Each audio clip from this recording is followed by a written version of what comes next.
Code enforcement just issued me a summons to appear in court. I knew it was coming. I've been talking about it for some time in these videos, you may recall, but as you know, I've been busy trying to get more power out of our solar panels. And in yesterday's video, I discussed the final step. So I took all the batteries out of this old camper and I put them into this shed. So now I'm much more organized. When I was over here, it looked like Dr. Frankenstein with all his electrical devices trying to get everything to work properly.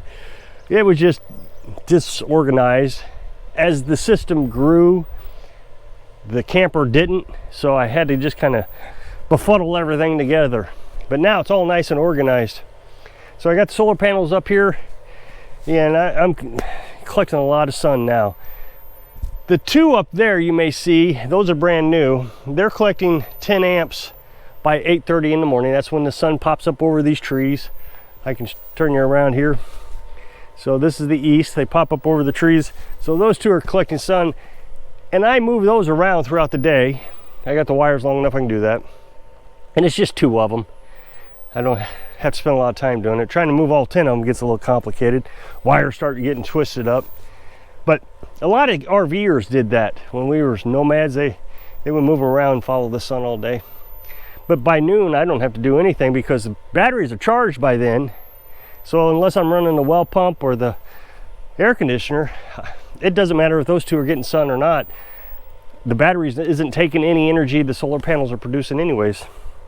So I only got to move those to get the batteries charged early and get the well pump running. So I got 2 new charge controllers along with the solar panels. That's not correct. I got a new charge controller. So now I have 2 charge controllers. And so I have 6 solar panels on one charge controller, 6 solar panels on the other charge controller. Because it's complicated and I talk about it all the time. I don't know how bored people get with it.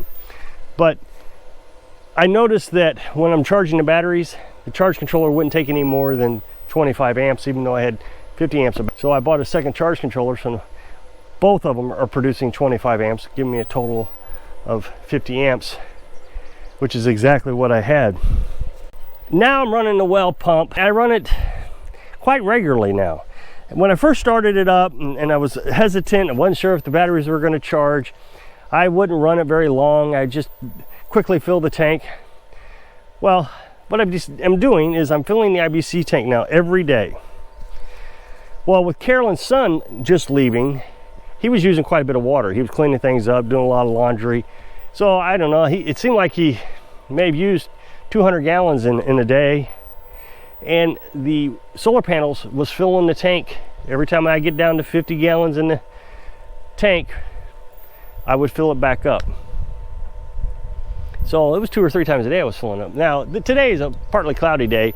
I don't know if I would do it today that many times, but I have filled the tank and both of Carolyn's sinks that she does laundry in. Those are 20 gallons each. So 40 gallons there plus 50 gallons in the tank. I did not fill yesterday because I was busy transferring all the batteries. And by the time I got the batteries over here, I wanted the solar panels charged batteries, so that was around noon. So we used more water than normal. 25 gallons a day is probably what we're using. It was been hard to tell really because Carolyn's son's been in here and he uses water sporadically. So I was just filling it every day and wasn't having any problems. But the solar panels have absolutely kept up.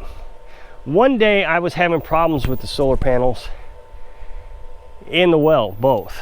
And so I ran the well pump, gosh, an hour and a half, and batteries charged right back up. So I feel like that we pretty much have a normal life now when it comes to water. I know that I'm still filling the IBC tank, but that really isn't a big deal to me. Come out, spend 15 minutes a day filling the IBC tank. Instead of having the well pump send water into the house, I fill the IBC tank. That way at nighttime, I can still get water because we run the IBC tank with an RV pump, which uses, whereas the well pump uses 80 amps, that little RV pump uses 6 amps. So we can run water at night and on cloudy days. To me, it's just, you know, taking the hose and filling. I mean, people use the hose every day for things, so I don't see the big deal in it. I know a lot of people say, oh, I'll try to find a better way if I were you. Well, I don't know. I just don't know if there is a better way. because of the freezer. A lot of people seem to think that I need a propane freezer. Propane costs money. Electric doesn't. So I'd rather ran the freezer off the solar panels and just use the IBC tank. I'm not lazy. I don't mind doing it. However, I know that you've never seen me actually turn the water on in the camper, but it was very confusing trying to hook the clamps up to the appropriate post and the alligator clamps to the battery post for the inverter, and turning everything on, clicking everything off. Well, now it's just real simple. And so I'm going to actually label everything so Carolyn can figure out how to do it. So yesterday I showed you my assembly here. There's all my 8 batteries. There's the 2,000 watt inverter. This is the 1,000 watt inverter. We normally run the 1,000 watt inverter for the house. The 2,000 watt we run for the well and the air conditioner. And the reason is because this uses more amps when nothing is running. The 2,000, it uses 2 amps. That's quite a bit of electricity, 2 amps an hour. In 24 hours, that would be a complete battery drain. We don't use that one unless we have to. So we have this 1,000 watt that uses really less than an amp, and that runs as the house. It runs the freezer, the tablet, the phones, the fan. Plenty of electric from these. I actually think these have a soft start condenser in there. You may know that motors, specifically motors like in your refrigerator, use double or more of the amps or watts when it starts. So when you're running off an inverter, your refrigerator may only be 50 watts an hour or something like that, 100 watts an hour. But when it kicks on, it shoots way up there. And so it maxes out the inverter. Well, I don't have a problem with these inverters on anything. I'm sure I'm overstressing them, but I think they have a soft start in there, a little condenser that stores electricity. It's just stored electricity, and when it senses that surge, it sends that condenser out to start that up, because these never overload. Also, when I plug these onto the battery, it always sparks like it's trying to charge a condenser. But that's just a theory. I haven't read anything on it. These are my charge controllers over here. We've got 2 of them. So all I have to do now to start the well is make sure this inverter's on, the big one. And all I gotta do then is just click this little switch on this power strip, and it's running. Anybody can figure that out now. It's just a simple switch. Now, I have thought about putting a switch up there at the pump. I gotta come down here and turn it on and off anyway, so I just figured I'd just leave it on here. Eventually I might do it. If I get too old, I'll put a switch up there. I still have to come out down here, turn it on, but I wouldn't have to run down here quite as fast to shut it off. I don't know. 6 one way, half dozen other, I suppose. So as you know, I refurbished this old well. It was drilled in the 60s, maybe 70. No later than 1974 is my best guess. Back then they didn't build them the way they do nowadays. So the well liner, it only goes down maybe 30 or 40 feet. And it's 40 years old. And they say well liners start to deteriorate and go bad after 40 years. So I put in this stanchion. It's called a well liner. And the well liner holds back any collapse from the well casing, that 40-year-old well casing. Well, in flooding waters, this still leaks. Water will run from the ditch straight over to here. Now I've got a French drain and a ditch running here, which does alleviate a lot of the problems. But the problem is in the wintertime, those leaves fall in the ditch. The first hard rain we get, my culvert clogs up, and all that water runs right into the well. And so now the well water is dirty. Well, what I do is I just flush it out. My pump is 15 gallons a minute. The recovery rate on the well is about 5 gallons a minute.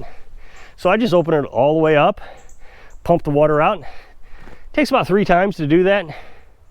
You know, I dump it out, let it fill back up, dump it out, and then it's clean water again. If any well got flooded, any well, it would get contaminated. And you would have to shock the well, which means you put bleach in it. And I've even seen YouTube channels say that if you see dirty water coming out of your well, you got to do exactly what I just said. You got to flush it out. So this is not an unusual procedure. I suspect, and I only suspect this, that if I was building a new house to code, remember I didn't have to build this to code. The code inspector was out here. He said, oh, you're building on a trailer frame? Don't worry about it. You're fine. You're just remodeling. So the trailer was put here the same time the well was put here, roughly. So they're together. They're one unit. So I'm remodeling and I'm remodeling. So this well is grandfathered.